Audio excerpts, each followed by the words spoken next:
Março de 64. O clima é de muita agitação no país.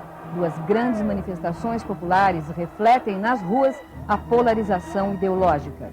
No dia 13, no Rio de Janeiro, 150 mil pessoas comparecem ao comício da Central do Brasil. O presidente João Goulart anuncia o início das reformas de base. Dias depois, 500 mil pessoas saem às ruas em São Paulo. É a Marcha da Família com Deus e pela Liberdade, organizada por empresários, setores da igreja e políticos contrários ao governo. No meio militar, episódios de quebra da hierarquia acirram os ânimos do alto comando. No dia 31 de março, tem início o movimento que põe fim ao regime democrático instalado no país desde o final do Estado Novo de Getúlio Vargas. Os generais ficariam 21 anos no poder. É o último dos movimentos salvacionistas dos militares que foram, durante toda a República, eles participaram do processo político nacional como interferindo numa maneira de que eles eram uma maneira de salvar o processo político. Os militares no Brasil sempre tiveram uma história de participação no Estado e de uma visão de que eles são os que sabem, agora mudou, mas que eles sabiam o que era bom e o que era mal para o país. Os militares agiram na história do Brasil desde a proclamação da República. A proclamação da República não teve a presença do povo. O povo gostava do imperador. E aí vem as revoluções de 22, de 24, de 30. Passaram a crescer mesmo. Foi em 37 quando Getúlio deu o golpe de Estado com os militares. O doutor Getúlio Vargas, ele sempre dizia, é uma concessão dos militares, poder. Getúlio governou com os militares até 45. Bom, em 45, os militares, como Dutra, derrubaram Getúlio. E aí elegeram até os candidatos a presidente da República, eram dois militares, o Dutra e o brigadeiro Eduardo Gomes. Quer dizer, e ganhou um militar. Aí a influência deles foi permanente, principalmente porque o DN vivia batendo na porta dos quartéis. O país já tinha a pregação reacionária da UDN, moralista da UDN, contaminando muitas forças armadas. Esse golpe de 64, ele é a consumação de um processo golpista que vem de longe. Já em 54, a tentativa de golpes só não deu resultado porque o Getúlio se suicidou e pôs o povo contra os golpistas. O movimento de 64 foi arquitetado e comandado também à distância pelo Departamento de Estado americano, preocupado em que o governo do Brasil tomasse e enveredasse por um caminho semelhante ao de Cuba. Estavam acompanhando como se fosse um distrito, né, do comando deles. Foi um golpe mais anunciado que existe. Um golpe mais anunciado que existe. A renúncia do Jânio colocava no poder uma figura de um adversário. Adversário daquele grupo que tinha ido para o poder, que era João Goulart. Esta renúncia do Jânio desmoraliza o poder civil. Arrebentou com o mito criado pelo Juscelino Kubitschek de respeito à Constituição, de consolidação democrática. No final dos anos 50, o Brasil vive um clima de otimismo. A industrialização, a construção da nova capital e a interiorização do desenvolvimento marcam os anos JK. Depois do presidente Vargas, eu creio que a figura do Juscelino, ela teve uma expressão, né, muito grande. Ele tinha uma capacidade de execução, era um executor. Ele não era ele tinha determinação. O Brasil é a prova disso. A minha geração, que hoje tem 60 anos, entre 60 e 65, eu acho que ela nasce para o mundo, nasce para se reconhecer ela mesma com Juscelino Kubitschek. O Brasil era um país agrícola, pastoril. Tem uma mudança fantástica nele. Aquilo gerou entusiasmo na minha, então, muito jovem geração, no sentido de que estávamos vivendo um momento que a gente não conhecia. Você vê que ele foi um homem de democracia, quer dizer, ele foi uma transição democrática dele para o Jânio. E isso era muito, digamos, marcado na época, chamava-se muita atenção para isso, a liberdade, as liberdades civis. João Goulart ocupa pela primeira vez a vice-presidência no governo de JK.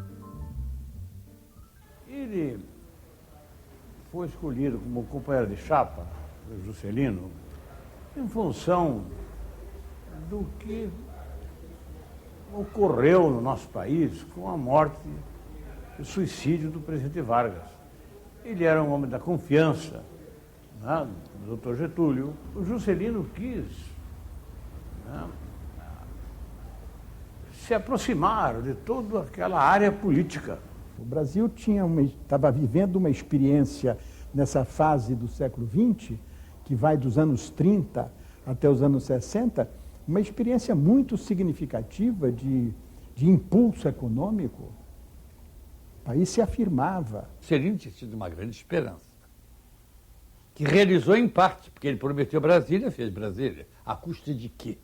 O Juscelino deixou uma herança, mas não foi tanto a herança da dívida. Eu acho que a principal herança que ele teve foi de desnacionalizar o principal sistema de estrutura produtiva do país, que entrou na época dele, que era a indústria automobilística. Quer dizer, mudou-se o padrão, não só do tipo de investimento, que passou a ser privado, quanto o tipo de consumo, se passou a produzir um produto de luxo. Eu tive muitas dúvidas a respeito das decisões que o governo Juscelino passou a tomar. O Brasil chegou a um patamar de industrialização, do processo substitutivo, e para poder dar o outro salto, ele tinha que ter uma poupança enorme. Bom, ele podia conseguir essa poupança via Estado. E a economia brasileira seria uma economia mais estatizada, mais nacionalista, mais para esse lado. Ou ele podia ser via capital estrangeiro. Toda a disputa de 63 e 64 é em torno disso. O Brasil podia ter arrancado vigorosamente com a ideia de estabelecer a sua própria indústria automobilística, como fizeram os coreanos. O que ele fez foi a ligação da economia brasileira com a economia internacional. Ainda de uma maneira diferente da de hoje, quer dizer, em que havia investimento externo aqui, se olhava mais para o mercado interno que para as exportações de produtos manufaturados. Mas era isso, e o Juscelino permitiu essa passagem. Mas a inflação veio forte. O Juscelino termina, ele rompe com o FMI, você lembra que ele rompeu com o FMI? E financiou o resto das metas, o plano de metas, com a inflação. Ele quis fazer Brasília, e Brasília custou a inflação. Então, quem chegou, pegou já uma inflação crescente, que não era nada do que ficou depois, mas já era uma inflação forte. Apontavam-se na época fatos de corrupção que não se comprovaram depois, principalmente a construção de Brasília, onde se falava que ele trazia material de construção vindo de avião, e deve ter havido, eu imagino, exagero de gastos na construção de Brasília, isso sim, mas o Jânio aproveitou muito a campanha, inclusive com a vassoura, que varreia os escândalos, os roubos de Juscelino Kubitschek. Isso lhe determinou a vitória.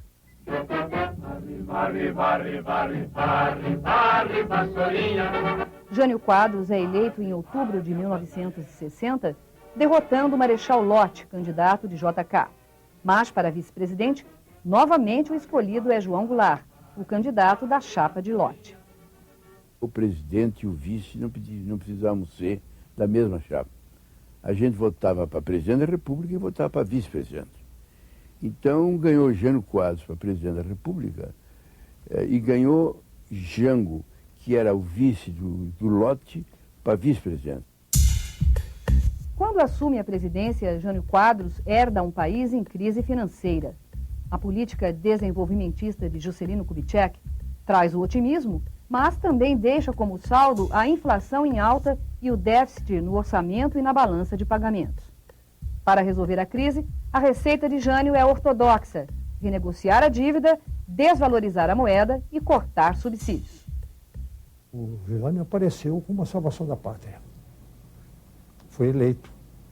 E nós todos felizes porque nós achávamos que ele ia fazer no Brasil o que fez em São Paulo. Então ele ficou numa situação extremamente difícil, porque a política econômica dele não seguia nada do que ele tinha se apresentado pelo país, aos eleitores como capaz de fazer. Os 7 meses de governo foram realmente tremendamente positivos. Ele governava, decidia, tomava posições. Parecia que seria uma figura extraordinária. O Jânio Quadros era um político muito inteligente, muito bem preparado, mas que talvez tivesse intenções aventureiras, né? Ao mesmo tempo em que Jânio tinha uma postura aparentemente de esquerda, recebia Fidel Castro, premiava Che Guevara, etc., na nossa geração já era muito estranho atitudes de caráter moral por parte do Jânio Quadros, né? De proibir o biquíni, por exemplo. No Congresso, a oposição, que era a maioria, não apoia o presidente. A renúncia de Jânio, 7 meses após a posse, lança o país em uma grave crise política. É uma história que tem esse lado obscuro. Nunca o Jânio confessou que queria dar um golpe. Que golpe era este? Certamente que ele queria negociar com o Congresso, com as forças militares e com o Congresso, poderes especiais. Que poderes eram esses, ele nunca disse, que talvez ele mesmo não soubesse exatamente. Foi um choque grande. Sabe, de repente você ficou órfão.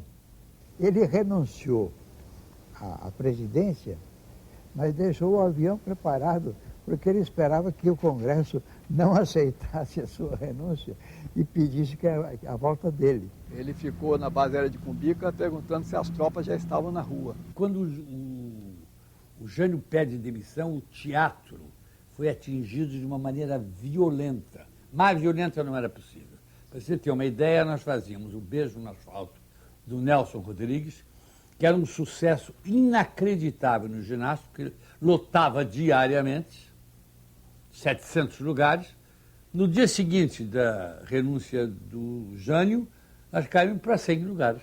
A renúncia do Jânio é um elo numa cadeia que levou da fundação da Escola Superior de Guerra ao golpe de 64. Na volta dos militares brasileiros da Segunda Guerra Mundial, eles vieram imbuídos do projeto norte-americano de democracia no marco da Guerra Fria. Fundaram a Escola Superior de Guerra, assumiram a doutrina de segurança nacional e começaram a ter um projeto alternativo àquilo que era a democracia política no Brasil da época.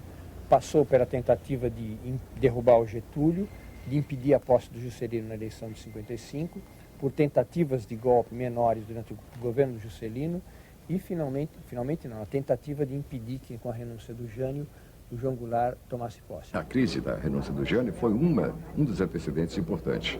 O suicídio de Vargas foi outro também antecedente importante. O presidente que se choca com o Congresso cai. Ou ele tem força e fecha o Congresso e vira ditador, ou ele cai. Porque a democracia exige algum tipo de relacionamento institucional. E o Jânio tentou passar por cima do Congresso, porque achava que ele precisava de mais força para salvar a pátria. Ele queria controlar melhor o Congresso, porque ele dizia mesmo, esse Congresso é uma vergonha. A renúncia foi um ato também que ninguém sabia. Poucos souberam. Porque até o Jânio queria fazer aquilo como uma farsa. Ele realmente devia ter bebido, coisa que o valha, fez uma carta que era para servir de argumento na manga, para pressionar. Quando chegaram com a renúncia dele ao Congresso, que queriam reunir, Ranieri Basile queria reunir a Câmara, não sei o quê, para discutir, etc.